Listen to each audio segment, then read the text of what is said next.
8-9 हार की जीत। सुदर्शन द्वारा लिखी गई इस कहानी में मानवीय संवेदनाओं के उन सशक्त पहलुओं को दर्शाया गया है जो भाव शून्य और दिशा से भ्रमित लोगों को सही राह पर ले आते हैं। इस कहानी के अंत में भी खड़ग सिंह का हृदय परिवर्तन होने से वह बाबा भारती के घोड़े को वापस कर देता है और डाकू होने के बावजूद उच्च आदर्श को प्रस्तुत करता है। माँ को अपने बेटे और किसान को अपने लहलहाते खेत देखकर जो आनंद आता है, वही आनंद बाबा भारती को अपना घोड़ा देखकर आता था। भगवत भजन से जो समय बचता वह घोड़े को अर्पण हो जाता। वह घोड़ा बड़ा सुंदर था, बड़ा बलवान। उसके जोड़ का घोड़ा सारे इलाके में ना था। बाबा भारती उसे सुल्तान कहकर पुकारते, अपने हाथ से दाना खिलाते और देख देख कर प्रसन्न होते थे। बाबा भारती गांव से बाहर एक छोटे से मंदिर में रहते और भगवान का भजन करते थे। मैं सुल्तान के बिना नहीं रह सकूंगा। उन्हें ऐसी भ्रांति सी हो गई थी। वे उसकी चाल पर लट्टू थे। कहते, ऐसा चलता है जैसे मोर घन घटा को देखकर नाच रहा हो। जब तक संध्या समय सुल्तान पर चढ़कर 8-10 मील का चक्कर ना लगा लेते, उन्हें चैन ना आता। खड़ग सिंह उस इलाके का प्रसिद्ध डाकू था। लोग उसका नाम सुनकर कांपते थे। होते होते सुल्तान की कीर्ति उसके कानों तक भी पहुंची। उसका हृदय उसे देखने के लिए अधीर हो उठा। वो एक दिन दोपहर के समय बाबा भारती के पास पहुंचा और नमस्कार करके बैठ गया। बाबा भारती ने पूछा, खड़ग सिंह, क्या हाल है? खड़ग सिंह ने सिर झुकाकर उत्तर दिया, आपकी दया है। कहो, इधर कैसे आ गए? सुल्तान की चाह खींच लाई। विचित्र जानवर है, देखोगे तो प्रसन्न हो जाओगे। मैंने भी बड़ी प्रशंसा सुनी है। उसकी चाल तुम्हारा मन मोह लेगी। कहते हैं देखने में भी बड़ा सुंदर है। क्या कहना, जो उसे एक बार देख लेता है उसके हृदय पर उसकी छवि अंकित हो जाती है। बहुत दिनों से अभिलाषा थी, आज उपस्थित हो सका हूं। बाबा भारती और खड़ग सिंह अस्तबल में पहुंचे। बाबा ने घोड़ा दिखाया घमंड से। खड़ग सिंह ने घोड़ा देखा आश्चर्य से। उसने सहस्त्रों घोड़े देखे थे, परंतु ऐसा बांका घोड़ा उसकी आंखों से कभी न गुजरा था। सोचने लगा, भाग्य की बात है, ऐसा घोड़ा खड़ग सिंह के पास होना चाहिए था। इस साधु को ऐसी चीजों से क्या मतलब? कुछ देर तक आश्चर्य से चुपचाप खड़ा रहा। इसके पश्चात उसके हृदय में हलचल होने लगी। बालकों की तरह अधीरता से बोला, परंतु बाबा जी, इसकी चाल न देखी तो क्या देखा? बाबा जी भी मनुष्य ही थे। अपनी वस्तु की प्रशंसा दूसरों के मुख से सुनने के लिए उनका हृदय अधीर हो गया। घोड़े को खोलकर बाहर गए। घोड़ा वायु वेग से उड़ने लगा। उसकी चाल देखकर खड़ग सिंह के हृदय पर सांप लौट गया। वह डाकू था और जो वस्तु उसे पसंद आ जाए उस पर वह अपना अधिकार समझता था। उसके पास बाहुबल था और आदमी भी थे। जाते जाते बोला, बाबा जी, मैं ये घोड़ा आपके पास न रहने दूंगा।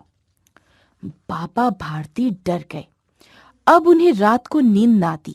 सारी रात अस्तबल की रखवाली में कटने लगी। प्रतिक्षण खड़ग सिंह का भय लगा रहता, परंतु कई मास बीत गए और वह न आया। यहाँ तक कि बाबा भारती कुछ असावधान हो गए और इस भय को स्वप्न के भय की तरह मिथ्या समझने लगे। संध्या का समय था। बाबा भारती सुल्तान की पीठ पर सवार होकर घूमने जा रहे थे। इस समय उनकी आंखों में चमक और मुख पर प्रसन्नता थी। कभी घोड़े के शरीर को देखते, कभी उसके रंग को, और मन में फूले न समाते थे। सहसा एक ओर से आवाज आई, ओ बाबा, इस कंगले की सुनते जाना। आवाज में करुणा थी। बाबा ने घोड़े को रोक लिया। उतर कर देखा, एक अपाहिज वृक्ष की छाया में पड़ा कराह रहा है। बोले, क्यों, तुम्हें क्या कष्ट है? अपाहिज ने हाथ जोड़कर कहा, बाबा, मैं दुखिया हूं, मुझ पर दया करो। रामावाला यहाँ से 3 मील है। मुझे वहां जाना है। घोड़े पर चढ़ा लो, परमात्मा भला करेगा। वहां तुम्हारा कौन है? दुर्गा दत्त वैद्य का नाम आपने सुना होगा। मैं उनका सौतेला भाई हूँ। बाबा भारती ने घोड़े से उतरकर अपाहिज को घोड़े पर सवार किया और स्वयं उसकी लगाम पकड़कर धीरे धीरे चलने लगे। सहसा उन्हें एक झटका सा लगा और लगाम हाथ से छूट गई। उनके आश्चर्य का ठिकाना न रहा जब उन्होंने देखा कि अपाहिज घोड़े की पीठ पर तनकर बैठा है और घोड़े को दौड़ाए लिए जा रहा है। उनके मुख से भय, विस्मय और निराशा से मिली हुई चीख निकल गई।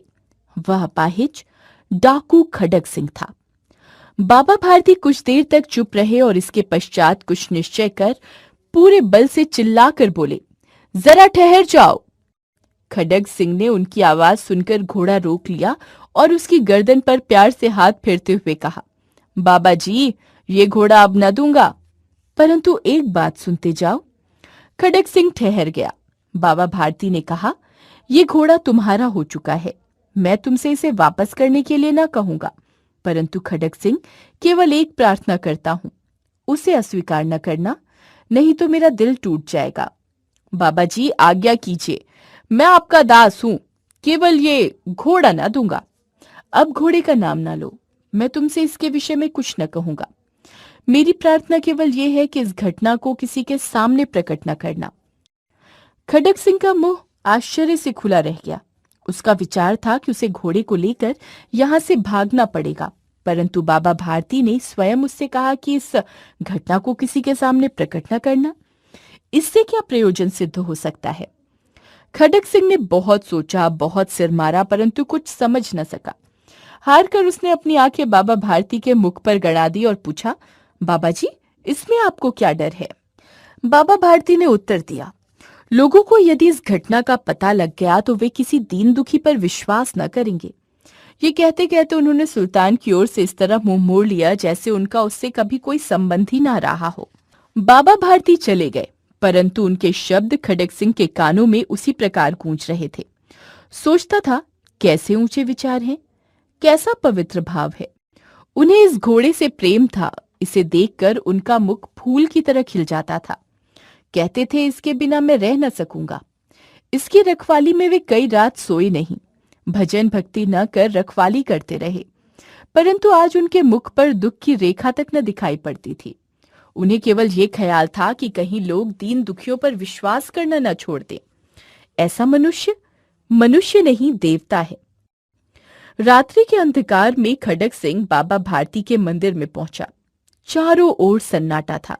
आकाश में तारे टिमटिमा रहे थे। थोड़ी दूर पर गांव के कुत्ते भौंक रहे थे। मंदिर के अंदर कोई शब्द सुनाई न देता था। वह धीरे धीरे अस्तबल के फाटक पर पहुंचा। फाटक खुला था। किसी समय वहां बाबा भारती स्वयं लाठी लेकर पहरा देते थे, परंतु आज उन्हें किसी चोरी, किसी डाके का भय न था। खड़ग सिंह ने आगे बढ़कर सुल्तान को उसके स्थान पर बांध दिया और बाहर से निकलकर सावधानी से फाटक बंद कर दिया। इस समय उसकी आंखों में नेकी के आंसू थे। रात्रि का तीसरा पहर बीत चुका था। चौथा पहर आरंभ होते ही बाबा भारती ने अपनी कुटिया से बाहर निकल ठंडे जल से स्नान किया। उसके पश्चात इस प्रकार जैसे कोई स्वप्न में चल रहा हो, उनके पांव अस्तबल की ओर बढ़े, परंतु फाटक पर पहुंचकर उनको अपनी भूल प्रतीत हुई।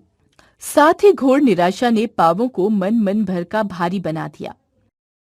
वे वहीं रुक गए। घोड़े ने अपने स्वामी के पांवों की चाप को पहचान लिया और जोर से हिनहिनाया।